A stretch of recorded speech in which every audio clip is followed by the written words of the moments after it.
오늘도 하나님께 예배하러 나오신 여러분들을 주님의 이름으로 환영하고 축복합니다. 우리 함께 인사하겠습니다. 주님을 향하여 할렐루야, 서로를 향하여 할렐루스.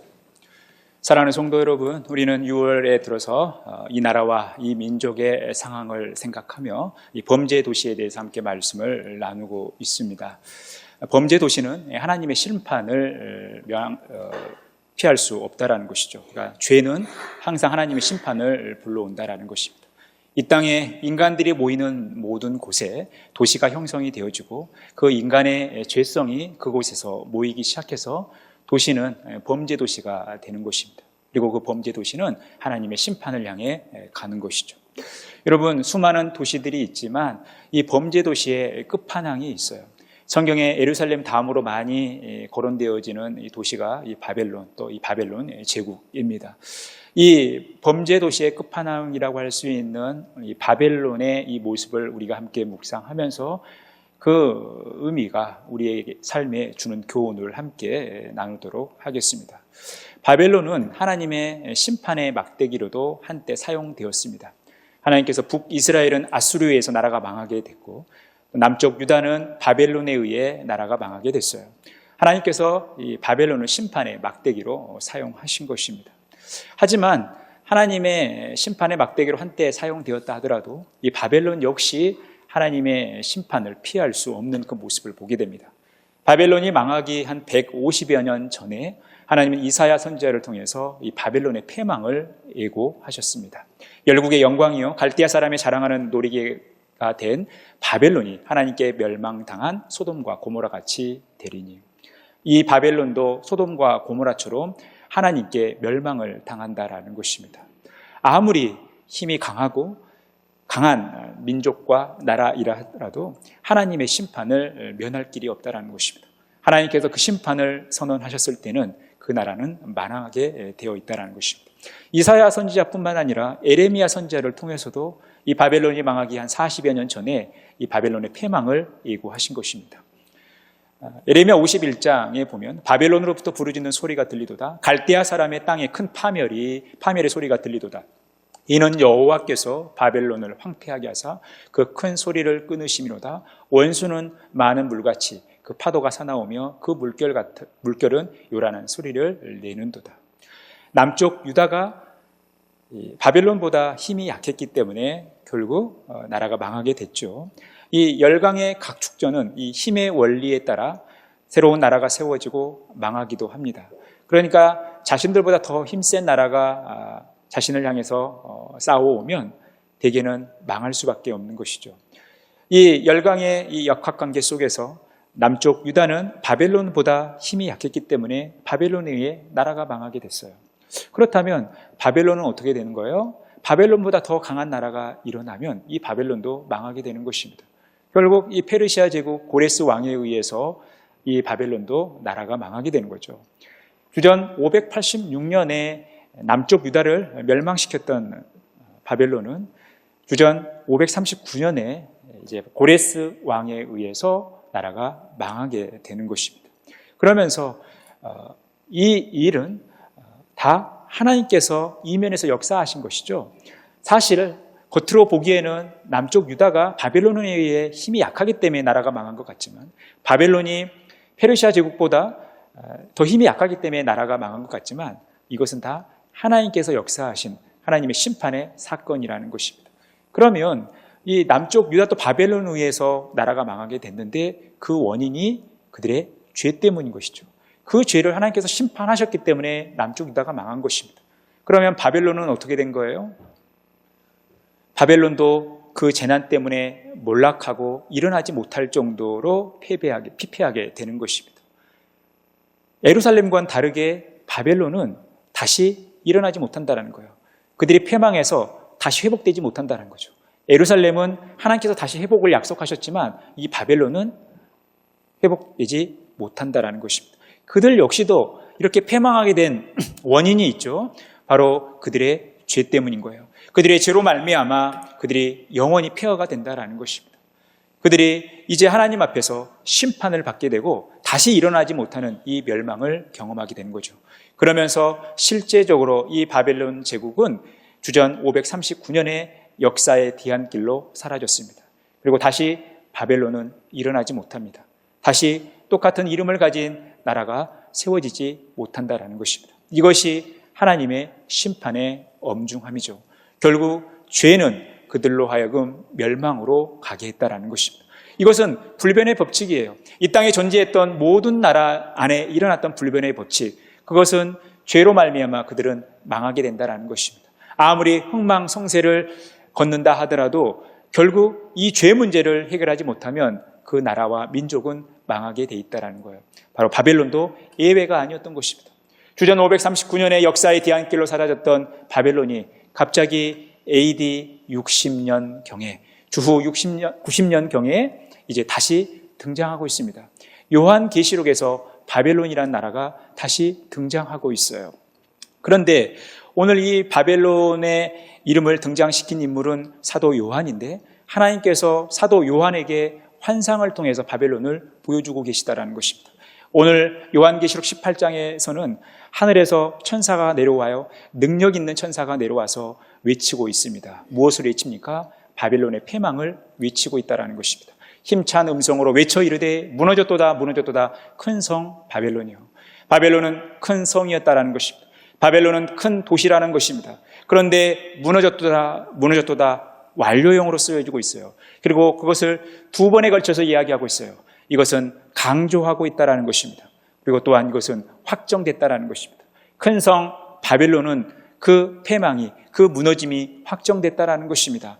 아무리 그 성이 크다 하더라도 하나님께서 무너뜨리면 무너지게 돼 있다라는 것이죠. 그의 고통을 무서워하여 멀리 서서 이르되 화이또다 화이또다 큰 성 견고한 성 바벨론이여 한 시간에 내 심판이 이르렀다 하리로다. 하나님께서 이 바벨론을 심판하시는데 그 성이 크고 견고한 것입니다. 그런데 아무리 크고 견고하다 하더라도 하나님께서 심판하시면 멸망하게 돼 있는 것이죠. 그 고통이 얼마나 큰지 멀리서 무서워 볼 수밖에 없는, 무서워서 멀리 떨어져서 볼 수밖에 없는 이 상황을 지금 바벨론이 맞이하고 있는 거예요. 한 시간에 내 심판이 이를 정도로 죽음과 또 애통과 화재라고 하는 이 엄청난 사건이 한 시간 안에 일어나는 것처럼, 하루에 일어나는 것처럼 이 고통이 너무나 큰 일이었다라는 것입니다. 이렇게 바벨론은 심판을 당하게 된 것입니다. 그렇다면 왜 갑자기 역사의 뒤안길에 사라졌던 바벨론이 요한계시록에 와서 다시 등장하고 있을까요? 왜 하나님은 사도 요한을 통해서 이 바벨론을 다시 등장시키고 있을까요? 이 바벨론의 실체는 과연 무엇일까요? 신천지가 교회를 공격하기 위해서 이 요한계시록에 나온 바벨론을 기성교회라고 이야기를 합니다. 이 기성교회를 공격하기 위해서 이 기성교회를 향해서 바벨론이다라고 이야기하죠. 여러분, 과연 그럴까요? 우리는 오늘 이 바벨론의 실체를 함께 찾아가 볼 것입니다. 그리고 이 바벨론에 일어나는 이 일이 우리의 삶에 어떤 의미를 주는지를 살펴볼 것입니다. 먼저 우리가 이 바벨론의 실체를 이해하기 위해선 이 바벨론이 왜 심판을 당하고 있는가, 왜 이들에게 끔찍한 고통이 따르고 있는가, 그 이유를 살펴볼 수 있다는 것입니다. 오늘 2절에 보니까 귀신의 초소와 각종 더러운 영이 모이는 곳과 각종 더럽고 가증한 새들이 모이는 곳이 되었도다. 이 바벨론의 귀신의 초소가 됐다는 것이죠. 각종 더러운 영이 모이는, 각종 더럽고 가증한 새들이 모이는 죄의 집합소가 됐다는 것입니다. 범죄의 집합소가 됐다는 것입니다. 여러분, 이 바벨론, 이 바벨이라서부터 시작되는 거죠. 바벨탑에서부터 시작되어진 것입니다.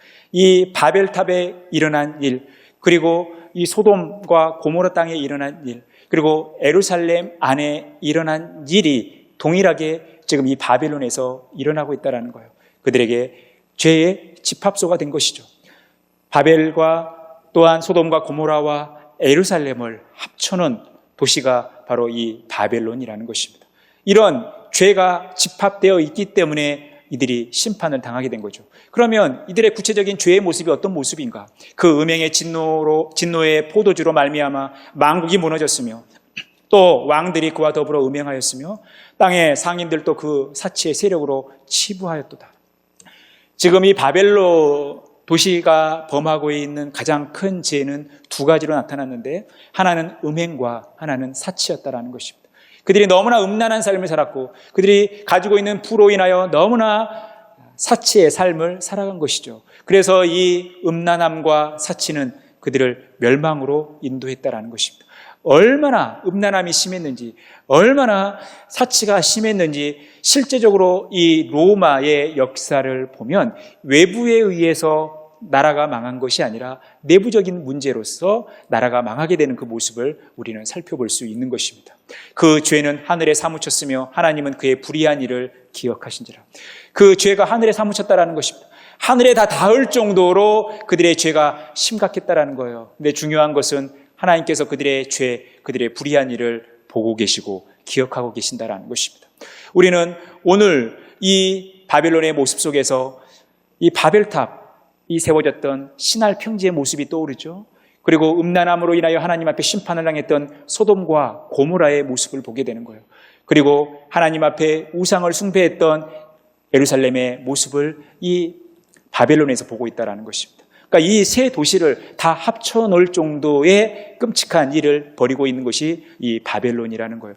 그러니 그들은 심판을 면할 길이 없는 것이죠. 그가 얼마나 자기를 영화롭게 하였으며 사치하였는지 그만큼 고통과 애통으로 갚아주라. 그가 마음에 말하기를 나는 여왕으로 앉은 자여 과부가 아니라 결단코 애통함을 당하지 아니하리라. 그들이 왜 음란하고 왜 사치한 삶을 살았느냐? 자기의 영화를 추구했기 때문에 그래요. 영광을 하나님께서 받으셔야 되는데 하나님께서 영광을 받으시게 한 것이 아니라 자신들이 영화를 받으면서 자신들의 영광을 취하면서 교만하여지면서 사치하고 음란한 삶을 살았던 것입니다. 그러니 그들이 이제 심판을 당할 수밖에 없는 것이죠. 그들이 얼마나 교만했는지 하나님께서 그들을 심판하실 텐데 하나님께서 그들을 애통하게 하실 텐데 그것을 당하지 않을 것이다 라고 자신 있게 이야기하고 있다는 것입니다. 이것이 지금 바벨론의 현 주소였던 것입니다. 그러니 그들은 심판을 면할 길이 없는 것입니다. 그러므로 하루 동안에 그 재앙들이 이르리니 곧 사망과 애통함과 흉년이라. 그가 또한 불에 살라지리니 그를 심판하시는 주 하나님은 강하신 자이십니다. 하루 동안에 4가지 사건이 벌어지죠. 사망, 애통, 흉년, 화재라는 엄청난 사건이 벌어집니다. 그런데 그들에게 내린 이 재앙은 하나님의 심판이라는 것입니다. 그런데 이 심판을 하시는 하나님은 강하신 분이라는 거예요. 그러니까 아무리 바벨론이 힘이 있고 강하다 하더라도 하나님 앞에 어쩔 수 없는 것입니다.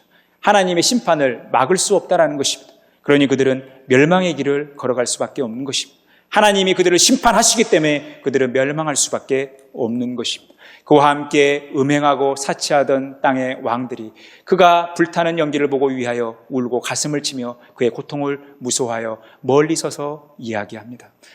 함께 죄에 오염되었던 주변의 모든 존재들이 바로 이 바벨론의 멸망을 보면서 가슴을 치고 고통을 무서워하는 그 모습을 보게 됩니다. 얼마나 그것이 끔찍한 건지 멀리 서서 볼 수밖에 없는 그런 상황 가운데 놓인 것입니다. 이 바벨론은 이렇게 역사의 뒤안길로 사라지게 되어 있다는 것입니다. 그런데 바벨론아 내 영혼이 탐하던 과일이 내게서 떠났으며 맛있는 것들과 빛난 것들이 다 없어졌으니 사람들이 결코 이것들을 다시 보지 못하리라. 하나님께서 그들이 추구했던 모든 것들을 다 빼앗아 버리니까 다 멸망시켜 버리시다 보니까 이것을 다시 사람들이 보지 못하도록 그들이 다시 회복되지 못하도록 하나님께서 심판하시겠다고 말씀하는 것입니다.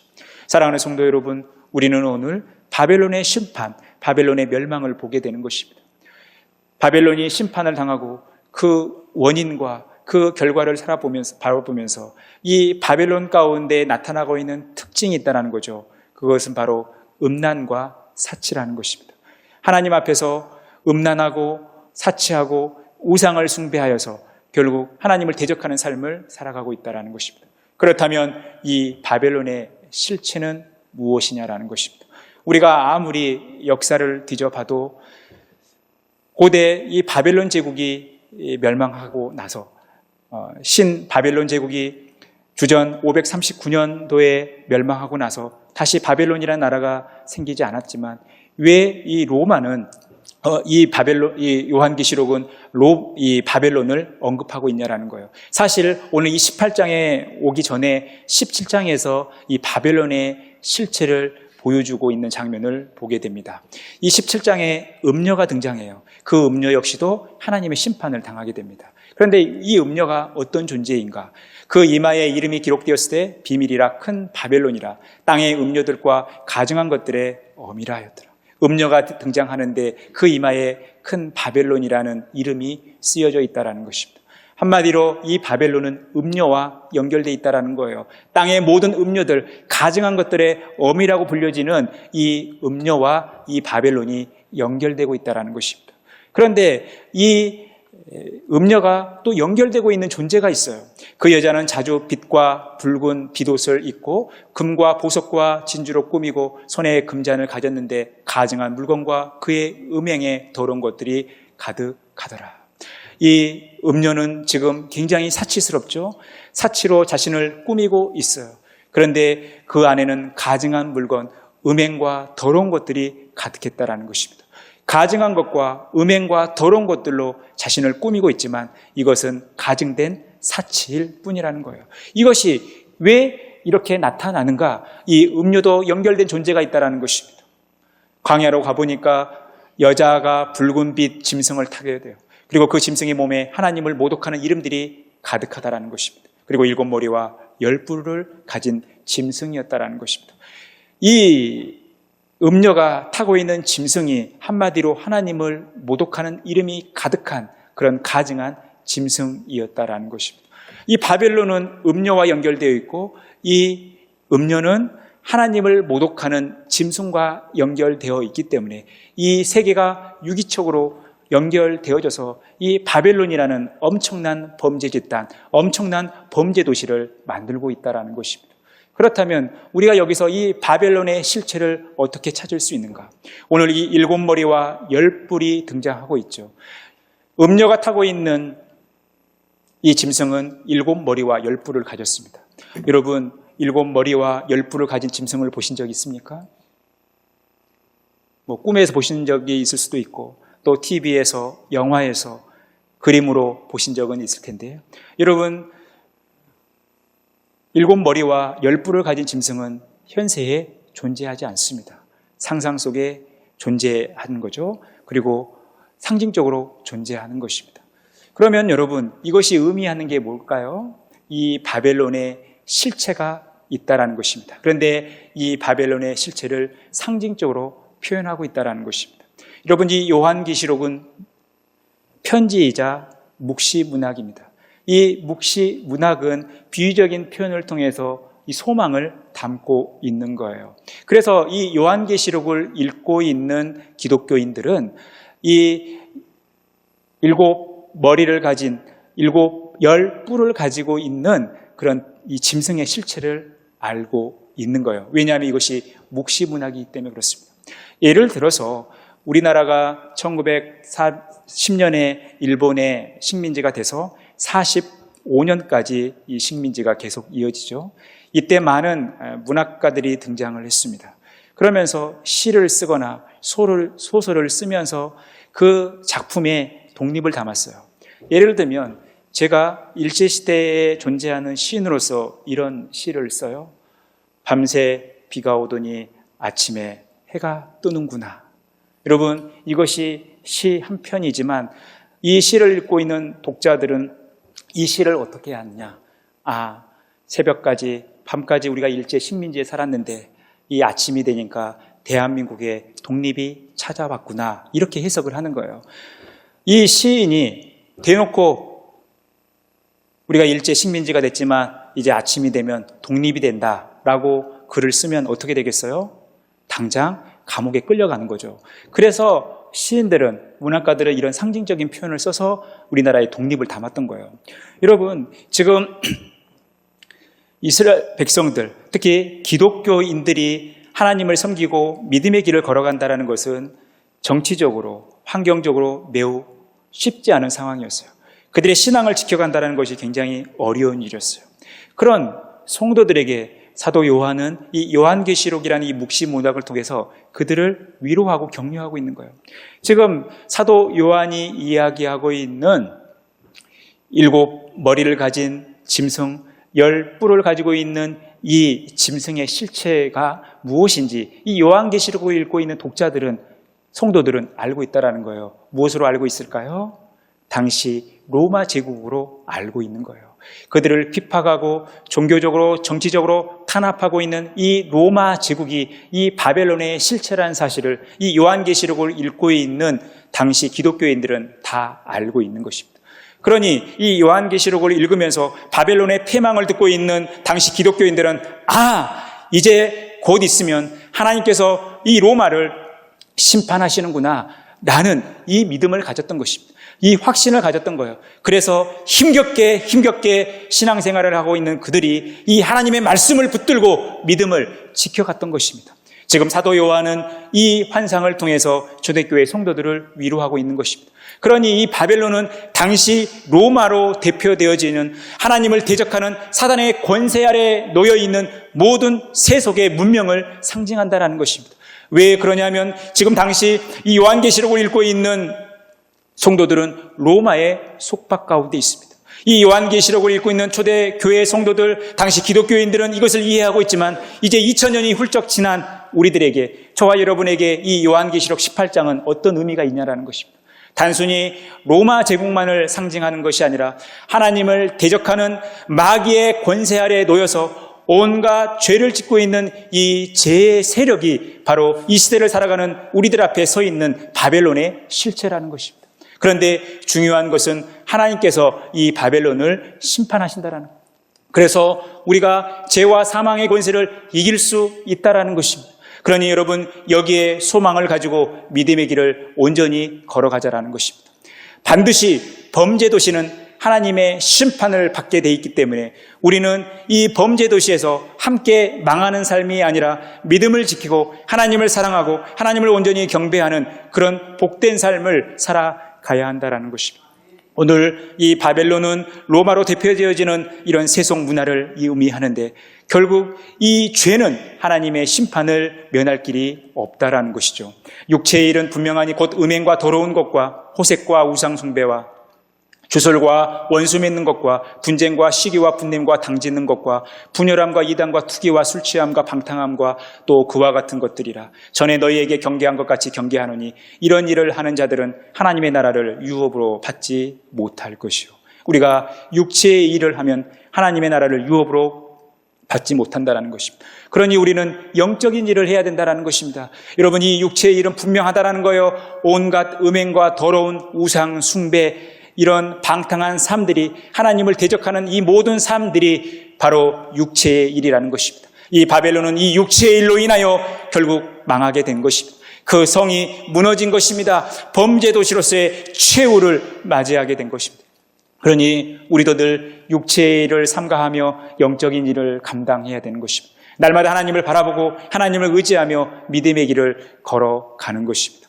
오늘 바벨론의 패망은 육체의 일의 최후를 보여주고 있는 거예요. 그런 이 시대를 살아가는 우리들이 육체의 일에 몰두하여 육체의 일을 일삼을 때 그 최후가 어떠한 일인지 우리에게 경각심을 주는 거예요. 그렇다면 우리가 이 바벨론의 패망을 바라보면서, 바벨론의 심판을 바라보면서 우리가 해야 할 일이 무엇이냐라는 것입니다. 오늘 5절에 보니까 또 내가 들으니 하늘로부터 다른 음성이 나서 이르되 내 백성아 거기서 나와 그의 죄에 참여하지 말고 그가 받을 재앙들을 받지 말라. 하나님께서 소돔과 고모라에서 롯의 가족들에게 명령하신 것처럼 이제 이 바벨론의 패망을 바라보는 상황 속에서 우리 믿음의 백성들, 하나님의 사람들로 하여금 거기서 나오라는 것입니다. 거기에서 나와서 죄에 참여하지 말라는 거예요. 거기에 머물러 있으면 죄에 참여하게 되고 그 바벨론이 멸망할 때 함께 멸망한다라는 거예요. 함께 재앙을 받는다라는 거예요. 그래서 그 죄에 참여하지 말라라는 것입니다. 이것이 패망하는 바벨론을 바라보면서 취해야 할 우리의 태도라는 것입니다. 여러분, 예측 못한 사고는 우리가 준비할 수는 없어요. 대비할 수 없어요. 갑자기 100명이 넘은 인원이 서울 한복판에서 이렇게 이 땅의 삶을 마무리하는 그런 사고가 일어날 줄을 누가 예상을 하겠습니까? 여러분, 배를 타고 가다가 학생들이 배가 물에 잠겨서 수백 명이 이 땅의 삶을 마무리할 줄은 여러분 누가 상상할 수 있겠어요? 이것은 우리가 대비할 수는 없어요. 철저히 대비한다고 하더라도 예측 못한 상황은요, 우리에게 너무나 어렵게 다가오는 것이죠. 그런데 우리가 대비할 수 있는 것은 그거예요. 바로 죄의 요소들, 죄의 현장에는 우리가 가서는 안 된다는 것입니다.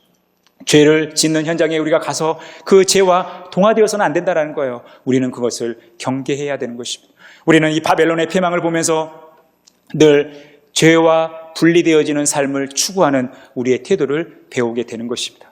두 번째, 오늘 이 바벨론의 패망의 현장 속에서 아주 특별한 일이 있어요.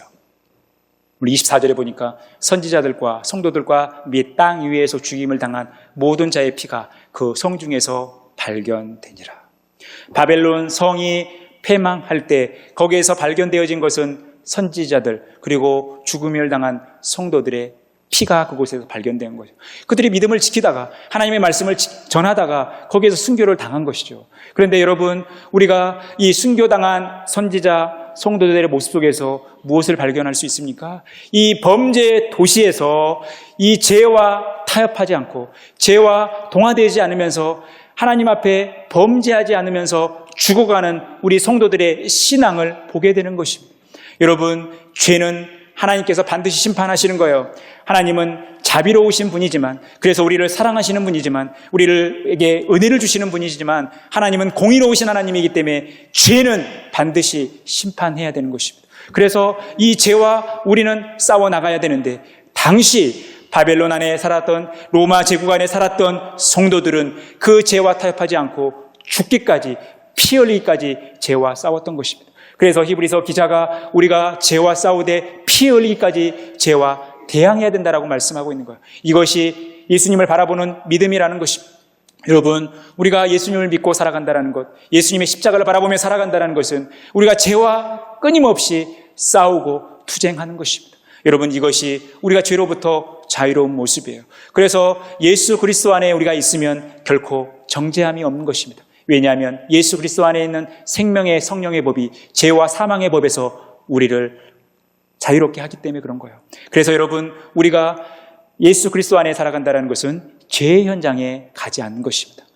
또한 죄의 현장에 우리가 있다 하더라도 피 흘리기까지 죄와 싸워나가야 된다는 거예요. 여러분, 이것이 우리의 심판을 면할 길이라는 것입니다. 사랑하는 성도 여러분, 이 땅의 삶이 녹록치 않죠. 이 땅 가운데 세상적 가치관에 맞서 우리가 성경적 가치관을 가지고 또 기독교 가치관을 가지고 살아가는 것이 쉽지 않습니다. 때로는 그 가치관을 지키기 위해, 그 믿음을 지키기 위해 철저히 우리 자신을 죽이는 삶, 내가 피를 흘리는 삶을 살아가야 되는 거예요. 여러분, 죄와 싸우고 계십니까? 피를 흘리기까지 여러분 죄와 싸우고 대항하고 계십니까?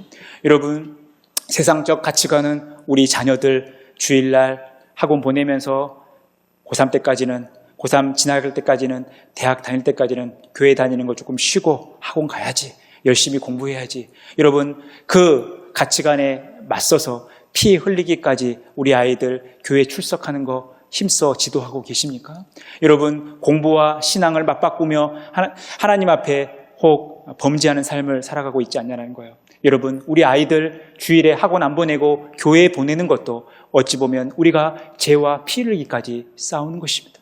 여러분, 더운 여름 적당하게 집에서 예배하고 또 어디 산이다 어디다 이렇게 놀러 가는 거, 우리가 예배당 가지 않는 거, 예배 현장에 가지 않는 거, 하나님께 예배 드리지 않고 다른 일로 적당히 그 시간들을 채워가는 거, 여러분, 이게 얼마나 우리를 유혹하는지 몰라요.